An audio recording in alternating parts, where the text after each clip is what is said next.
Hi guys, this is Raymart Marfil, your trusted Mitsubishi agent. So for today's video, ipapakita ko sa inyo kung gaano kaganda ang ating Expander Cross 2025 model. Bago tayo magsimula sa ating unit demonstration ng ating Expander Cross 2025 model, kung di ka pa nakasubscribe, please do subscribe para updated ka sa mga latest video natin and latest promo ni Mitsubishi. At para makatulong na rin sa pag-grow ng aking YouTube channel, makapag-create pa tayo ng more contents or more video kagaya nito. So, for the windshield, gumagamit pa rin tayo ng green laminated with insulated sound technology. Nagpo-provide to ng more on safety, just in case na magkaroon ng collision, itong windshield natin, hindi siya basta-basta nababasag. Nagkakaroon lang siya ng spider web. So, just in case, magkaroon ng collision, safety yung front passenger natin at syempre yung driver natin. And yung insulated sound technology, naliles naman nito yung sound na nanggagaling sa labas. As you can see, gumagamit na tayo sa kanya ng dynamic shield fascia design. Makikita mo lang to sa mga Mitsubishi unit natin. Nagbibigay tayo ng unique at strong personality ng sasakyan. Gumagamit na rin tayo ng LED na DRL or day running light. Naka-T-shape na rin yung headlight natin na LED na rin. Hindi magpapahuli yung fog light natin na pwede mong magamit sa mga foggy road or sa mga madidilim na lugar. Dito naman tayo sa side ng ating Expander Cross 2025. As you can see, gumagamit na tayo ng 17-inch na two-tone alloy wheels. Ang side mirror na gamit ni Expander Cross is power side mirror. So, meron na siyang features na auto-fold at saka auto-unfold. Kung mapapansin nyo rin, meron na rin tayong side fender sa Expander Cross natin. Ayan. Meron na rin tayong roof rail. So, hindi mo na kailangan bumili ng mga car accessories. Talagang nakaporma na siya. So, kung balak mo bumili ng expander at gusto mo ng formado na, hindi mo na kailangan bihisan, go for the Expander Cross talaga. Ang Expander Cross natin is gumagamit ng 225mm na ground clearance. So, pagdating sa engine, gumagamit tayo ng 1.5 liters for inline, double overhead cam, 16 valve, gasoline, Euro 4. Kung hindi nyo natatanong, lahat ng expander natin is equipped na ng ABS and EBD. So, bago pala tayo pumasok sa interior ng ating Expander Cross, kita mo dito sa door handle natin, meron siyang key slot.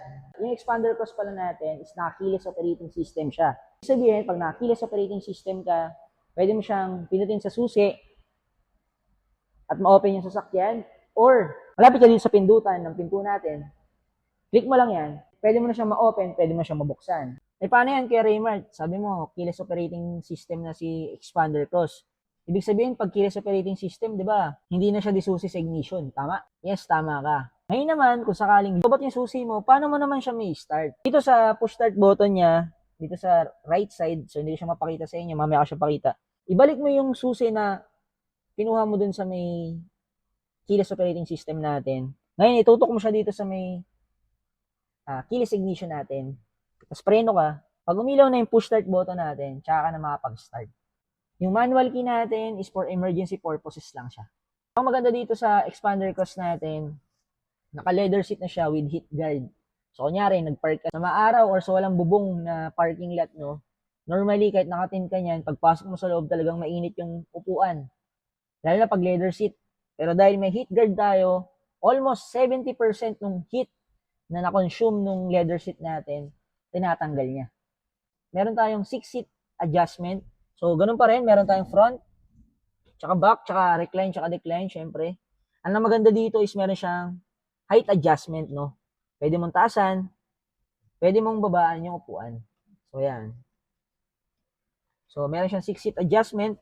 So, ang maganda pa dito sa Expander Cross natin, electronic na yung steering wheel natin. Ibig sabihin, kahit babae yung mag-drive, hindi siya mahihirapan mag-maneuver. Kahit na medyo mahaba yung expander natin. Tapos ang maganda dito, for example, ako ang height ko is 5'4", at medyo, syempre, Filipino size. Mali tayo. Pwede natin i-adjust yung steering wheel natin. Pwede kong mas malapit sa akin para mas komportable ako. Same din sa upuan, syempre. Yan. Para ma-feel ko talaga yung riding experience na prepared ko. Yan o. Tapos dito mo rin makikita, syempre, yung headlight, yung fog light, yan, dito sa side na to. Tapos dito mo naman makikita yung power side mirror natin. So, wala tayong dalang susi, kaya hindi siya na-fold. Pero dito, pag dumaan ka sa skinita, click mo lang tong power side mirror natin, mag-fold siya. Kahit na nakabukas yung engine.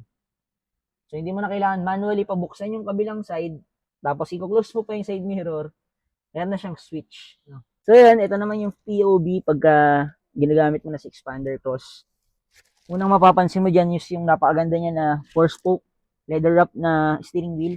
So, inspired to by Montero Sports 2024 model. So, yan. Napakaganda ng steering wheel natin, pang SUV. Makikita mo dito yung cruise control natin. Meron siyang cruise control, so hindi siya adaptive, normal cruise control siya. So, sa mga hindi nakakaalam, ang cruise control, ginagamit yan pag sa mga open highway, expressway, pag kunyari, meron kayong speed na gustong yun lang yung bilis nyo, kunyari gusto mo 60 km/h, pwede mo siyang iset. So, click mo lang tong button ng cruise control, tapos 60 km/h ka, tapos pinutin mo ito pababa para maset siya. Ngayon, pwede mo nang bitawan yung accelerator paddle natin, tapos, nakastay ka sa 60 km/h. Then, makikita mo rin dito sa right side natin, sa baba ng cruise control is yung hands-free mode, no? Connected siya dito sa mismong infotainment natin. So, meron tayo diyang voice command, meron tayo diyang pangsagot ng tawag, tsaka pambaba ng tawag. Then, dito naman sa left side ng ating steering wheel, so itong function na to is para dun sa meter cluster natin. So, digital na rin yung meter cluster natin. Makikita mo dun yung kilometer. Yan, kung naka-PMS na siya, trip A, trip B, syempre. Pero hindi tayo nakasusi, kaya hindi siya naka-open. Then, dito mo rin makikita yung volume up, volume down. Yan. Tapos yung yun, pang settings ng ano natin, meter cluster. Tapos dito naman, yung sa sound sa music, tsaka pang move ng sounds, pang next or pang previous ng sounds. Then, kung mapapansin mo, dito sa 2025 model natin, ito yung na-upgrade sa kanya from previous model na 2024. Itong infotainment natin from 7-inch, ngayon naka 9-inch na siya na infotainment, all digital. So, wala na siyang pinipindot dito, pure digital siya. Tapos yung aircon natin, naka-digital aircon na rin. Then, meron tayong 2-socket dito, charger, tsaka yung pang-connect sa Android Play Auto natin, tsaka Apple CarPlay. Naka 4-speed automatic with hill start assist, no? So, meron na tayong hill start assist. So, meron siyang 2 seconds. Kunyari, akit ka ng Baguio. Normally, sa mga normal na sasakyan, pag galing kang preno, tapos tinanggal mo yung preno mo, at munta ka sa accelerator, meron siyang shift shock or medyo umatras ng konti yung sasakyan natin. So, paano kung traffic? Pero dahil sa hill start assist, meron kang 2 seconds na mag-switch from preno papunta ng accelerator. So, may iwasan doon yung matrasan mo yung nasa likod mo. Meron na rin tayong electronic parking brake. Syempre, since top of the lane yung unit natin, naka-electronic parking brake na siya. Hindi siya yung typical na handbrake na gano'n. So, same pa rin naman ang function, pull tsaka push. Tapos meron tayong brake auto hold, no? Ang purpose na ito pag sa mga sobrang traffic, tsaka sa mga matatagal na stoplight. Basta naka-on yung brake auto hold, kahit naka-drive ka pa, at nag-full stop ka, bitawan mo yung preno, hindi siya aandar. Tapos syempre, meron na rin tayong armrest with 2 cup holders. Solid, di ba? Isa sa mga binabayaran talaga dito sa Expander Cross. Talagang mapagmamalaki natin na pag kinumpare mo sa ibang brand is yung may maluwag na legroom. So, maluwag yung legroom, adjustable pa yan. So, kung naluluwagan ka, pwede mong sigipan. Para maluwag naman dun sa third row. Maluwag yung legroom. So, hindi ko lang mapapakita sa inyo yung center armrest dahil naka-plastic siya. Pero meron siyang armrest dito sa gitna.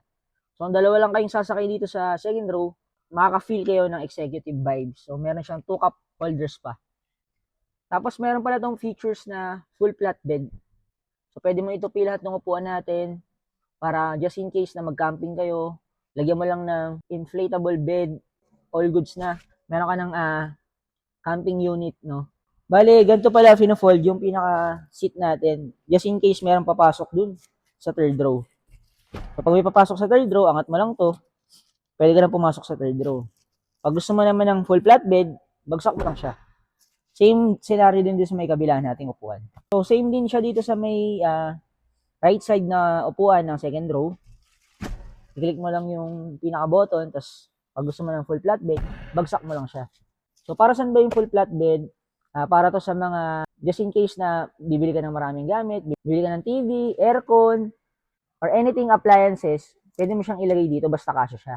So, natupin na natin yung seat na sa second row. Actually, pwede ko na siya itupi kanina dun sa may second row kasi abot ko naman siya. Pero para mas mapakita ko sa inyo na maayos, dito tayo sa likod ng expander cross. Makikita mo agad dito sa likod natin, meron tayong rear spoiler with brake light. Meron na rin tayong fin type antenna. Yung fin type antenna na yun, nagbibigay yun ng more signal sa loob. So just in case na nandun ka sa loob ng sasakyan, meron ka pa rin signal. Tapos meron tayong wiper washer, rear defogger, para just in case naman na medyo maulan or mafog, matatanggal yung moist dito sa likod. So kaya meron siyang linyang ganyan. Tapos ang maganda din sa expander cross natin, naka T-shape LED headlight na siya. So napakalinaw nung LED light natin. Nagbibigay rin to ng more visibility sa mga kapwa natin drivers. Tapos meron na rin tayong reverse camera. So sa reverse camera, magagamit mo yan lalo na pag nagpa-park tayo. Pag umatras tayo sa mga lugar na hindi natin masyado kabisado, yan, meron tayong reverse camera. Ito. Buksan natin yung likod. Yan. Dito sa likod, ayan, abot mo rin naman yan kahit nandun ka sa second row pag gusto mo siya itupi. Ito. Meron siyang parang, ayan, inihila. So, pag gusto mo siyang ihiga yung upuan para medyo relax yun sa third row, pwede. Pwede mo rin siyang i-full flat bed. Ganun din sa may kabilang side. Ayan. Naka-full flat bed na siya. So, dito, kunyari, nag-camping kayo ni Mrs., ni Mr., pwede ka na maglagay ng airbed dyan. So, kasya kayo dyan, pwede kayo matulog sa mismong sasakyan. Hindi nyo na kailangan magdala ng camping tent. Itong mismong expander natin, lahat ng expander natin, pwedeng-pwede na. So, dito sa third row natin, medyo malaki yung space kumpara mo sa other brand, no? Medyo maluwag yung pinaka-space ng likod natin, makapaglagay ka pa ng mga gamit. Sa iba kasi, almost sagad na. Pero dito sa expander natin, expander, GLX to expander cross, medyo maluwag na siya. So, lagpas siya ng isang dangkal, siguro set kalahating dangkal yung luwag niya. Dito makikita yung additional storage ng sasakyan natin. Pwede ka maglagay ng mga sapatos or yung mga ibang tools na kailangan mo. Maganda dito, safe yung spare tire natin kasi kailangan mo pang buksan yung pinakalikod natin para makuha yung pinaka-spare tire. Yan ang maganda sa mga expander natin. Yung basic tools na kasama niya, nakatago ng maayos. So, dito siya nakalagay. So, yan lang guys para sa ating Expander Cross 2025 unit demonstration. Ngayon, magtutungo naman tayo sa kung magkano ba yung halaga ng ating Expander Cross 2025. So, meron tayong 4 na ulay. Meron tayong green bronze metallic, graphite gray, meron tayong two-tone orange, at meron tayong two-tone quartz pearl white. Ngayon, pag balak mo mag-avail through in-house financing, pwede mo siyang ma-avail ng 24,000 all-in down payment on selected banks. At pag cash payment naman, pwede kitang bigyan ng up to 103,000 pesos. At dahil napanood mo yung video natin, pwede ka makatanggap ng worth 20,000 car accessories. So, interested ka sa expander cross natin, ano pang hinihintay mo? Message mo na ako dito sa aking social media, dito sa aking contact number, and see you sa release day.